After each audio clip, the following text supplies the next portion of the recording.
যে ডিসকাশনটা করতে চাই এবং সেই ডিসকাশনে যাবার আগে একটা ব্যাপার আপনাদেরকে ক্লিয়ার করতে চাই যে বাংলাদেশ দলের আসলে এই মুহূর্তে এক্সপেকটেশনস এর সবচেয়ে বড় জায়গা কোথায়। সেটা হচ্ছে দলের দুজন গুরুত্বপূর্ণ ক্রিকেটার, যেই ক্রিকেটারদের পারফরমেন্স, যেই ক্রিকেটারদের প্রেজেন্স, এই দুইটা ব্যাপারে আমরা সবাই অনেক বেশি excited, tensed and we want যে তারা আসলে তাদের রোলে ফিরে আসেন। আমি যদি আমার পেছনে দেখার চেষ্টা করি বা বোঝার চেষ্টা করি, তাহলে আপনারা দেখতে পাবেন যে এখানটায় তাসকিন আহমেদ হেঁটে আসছেন এবং তাসকিন আহমেদ ফুল রান আপে বল করার চেষ্টা করছেন। তাসকিন আহমেদের ইনজুরিকে কেন্দ্র করে, তাসকিন আহমেদের রিহ্যাবকে কেন্দ্র করে তাসকিন হাসছেন।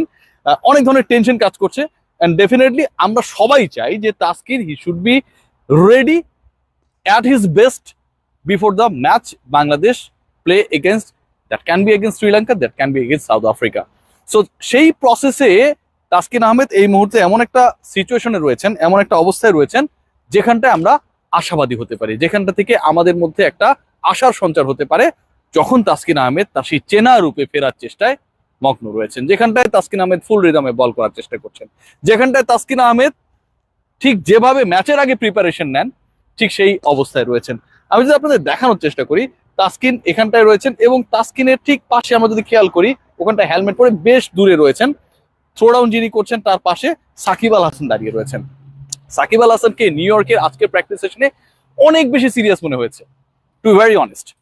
সাকিবকে যেইভাবে 2-3 দফা ব্যাটিং করতে নামতে দেখা হয়েছে, তার ব্যাটিং নিয়ে যে তিনি, আমরা যতটুকু চিন্তিত, আমরা সবাই যতটুকু সাকিবকে তার রোলে দেখতে চাই, তার থেকেও সাকিব যে কিছু একটা দেখিয়ে দিতে চান এবং সেই দেখিয়ে দেওয়ার প্রসেসটা যে তিনি শুরু করতে চান নিউ ইয়র্ক থেকে, সেই দেখিয়ে দেওয়ার প্রসেসটা তিনি শুরু করতে চান এগেনস্ট দ্যাট টিম, যেই দলের এগেনস্টে বাংলাদেশ ভালো করলে একটা অন্যরকম আনন্দ পাই, সেই ইন্ডিয়ার এগেনস্টে বাংলাদেশের প্রস্তুতি ম্যাচে জুনের 1 তারিখে বাংলাদেশ নাসাউ কাউন্টি ক্রিকেট স্টেডিয়ামে ভারতের মুখোমুখি হবে এবং জুনের 1 তারিখে সেই পার্টিকুলার ম্যাচে তাসকিন আহমেদ খেলবেন না। তাসকিন আহমেদ যেহেতু এখন অনেকটা রিহ্যাব, রিকভারি, স্কিল অনুশীলন, অনেকটা সীমাবদ্ধতার মধ্যে, লিমিটেড সিচুয়েশনস এর মধ্যে থেকে সেটাকে ক্যারি অন করছেন, বাট সাকিব আল হাসানের খেলা নিয়ে তো আসলে বড় ধরনের কোনো সংশয়, দুশ্চিন্তা কিংবা খারাপ খবর নেই।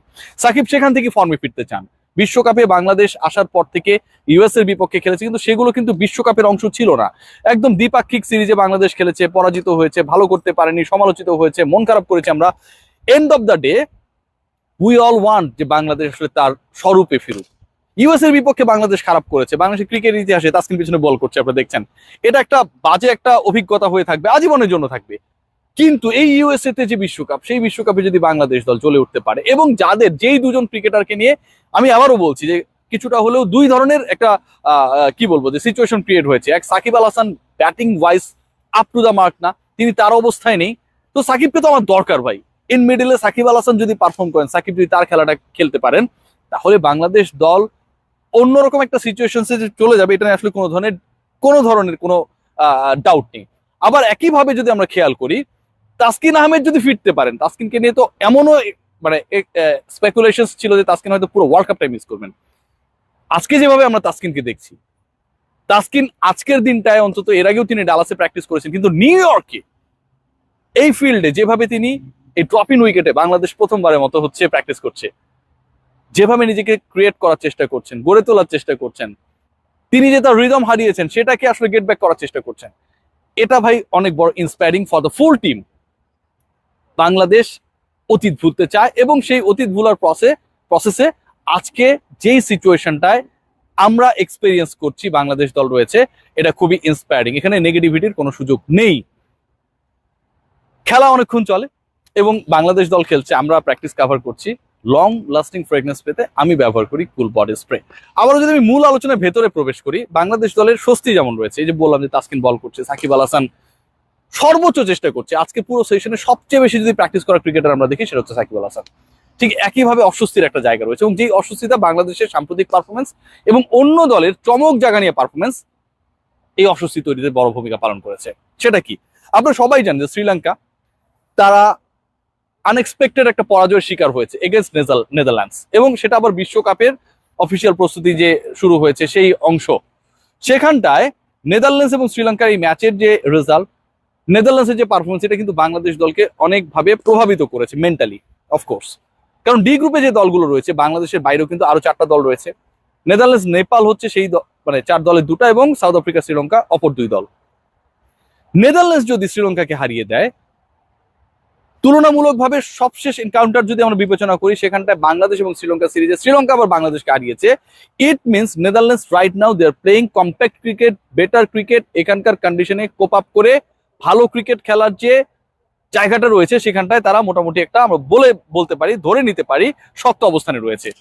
সো নেদারল্যান্ডস এর আগে বাংলাদেশের যে টার্গেটটা ছিল, বা আমরা যেভাবে হিসাবটা করেছি যে বাংলাদেশের টপ 8-এ যেতে হবে, টপ 8-এ যেতে গেলে বাংলাদেশের সমীকরণটা হতে পারে প্রথম ম্যাচটা শ্রীলঙ্কাকে বাংলাদেশ যদি বিট করতে পারে, সাউথ আফ্রিকার এগেনস্টে রেজাল্ট আমরা জানি না কি হতে পারে, সেটাও আমরা আশা করি বাংলাদেশ জিতবে, কিন্তু সেন্ট ভিনসেন্টে নেপাল এবং নেদারল্যান্ডসের বিপক্ষে তো বাংলাদেশের জেতা উচিত।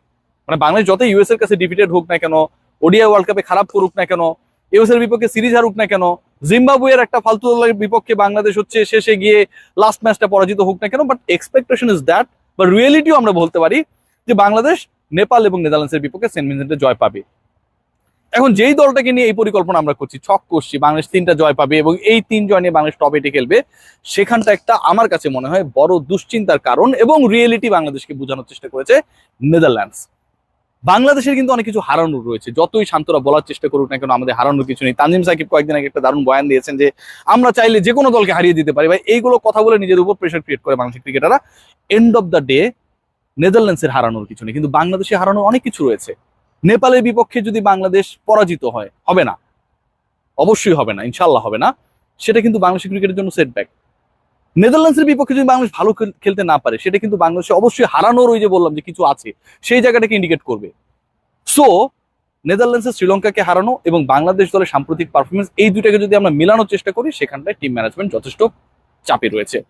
আরেকটা কোয়েশ্চেন যেটার উত্তরটা হয়তো আমরা পেয়ে যাব, এবং যেই প্রশ্নের উত্তর পেতে গেলে আমাদেরকে আর কয়েক ঘন্টা অপেক্ষা করতে হবে, সেটা হচ্ছে টিম টাইগার্স তারা যে খেলবে ইন্ডিয়ার এগেনস্টে ম্যাচ, সেটা বিশ্বকাপে বাংলাদেশের লাইন আপটা অ্যাটলিস্ট এখানকার ম্যাচে 10 তারিখে সাউথ আফ্রিকার বিপক্ষে তো বাংলাদেশ নিউ ইয়র্কই খেলবে, কেমন হতে পারে? 5 বোলার 7 ব্যাটার, নাকি 6 বোলার 6 ব্যাটার? যেহেতু হচ্ছে 7 ব্যাটার এবং 4 বোলার, এবং সাকিব আল হাসানকে ইনক্লুড করলে সেটা 5-এ চলে যায়, নাকি ওই যে হিসাব নিকাশটা করা হচ্ছে যে হয়তো জাকিরকে বসতে হতে পারে, এবং ওই জায়গাটায় লিটন হয়তো উইকেট কিপিং করবেন, তিনি হয়তো লোয়ার মিডলে এসে ব্যাট করবেন, সেই সিচুয়েশনটাকে মাথায় রেখে বাংলাদেশ দল তাদের পরিকল্পনা সাজাবে এগেনস্ট দ্য অপোনেন্টস। এটার উত্তর আমরা পেয়ে যাব ভারতের এগেনস্টে 1 তারিখের ম্যাচে, কারণ নিউ ইয়র্কের যে ম্যাচে বাংলাদেশ যেই কম্বিনেশন খেলুক না কেন, সেটা যদি ক্লিক করে তাহলে সেটাই বাংলাদেশ ধরে রাখার চেষ্টা করবে 10 তারিখে সাউথ আফ্রিকার এগেনস্টে। ক্লিক না করলে বাংলাদেশ হয়তো প্ল্যান বিতে যাবে। সেটা যেটাই হোক না কেন, I would like to see বাংলাদেশকে এমন একটা অবস্থা আমি দেখতে চাই যেখানটায় টিম টাইগার্সের দলটা এমন ভাবে হবে, অন্তত ব্যাটিং ডেপথ থাকবে, কারণ সাম্প্রতিক অতীতে বাংলাদেশ সবচেয়ে বেশি ভুগেছে ব্যাটিংয়ে।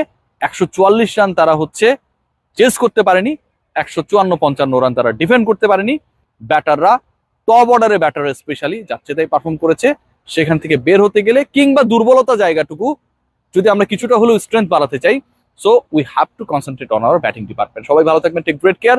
যারা বলেছিলেন, যারা মন্তব্য করেছিলেন, যারা বিভিন্ন ভাবে বলার চেষ্টা করেছিলেন যে ইয়াসাদ আজিম কি ইউএসএ তো যাইতে পারো নাই, ঠিক আছে, ওয়ার্ল্ড কাপ কাভার কেমনে করো দেখি, বাসায় বসে বসে ভিডিও বানাও, ভাই এই ভিডিওটা আপনাদের জন্য। I am dedicated this video only for you people, যারা আমাকে এই ইন্সপিরেশনটা দিয়েছেন। উপরওয়ালা যদি কিছু রাখে না, সবকিছুই পসিবল। আপনারা যতই উল্টাপাল্টা চিন্তা করেন আর কমেন্ট করেন না কেন, মেগাবাইট নষ্ট করেন না কেন, তাতে কারো কিছু আসে যায় না। টেক গ্রেট কেয়ার সবাই।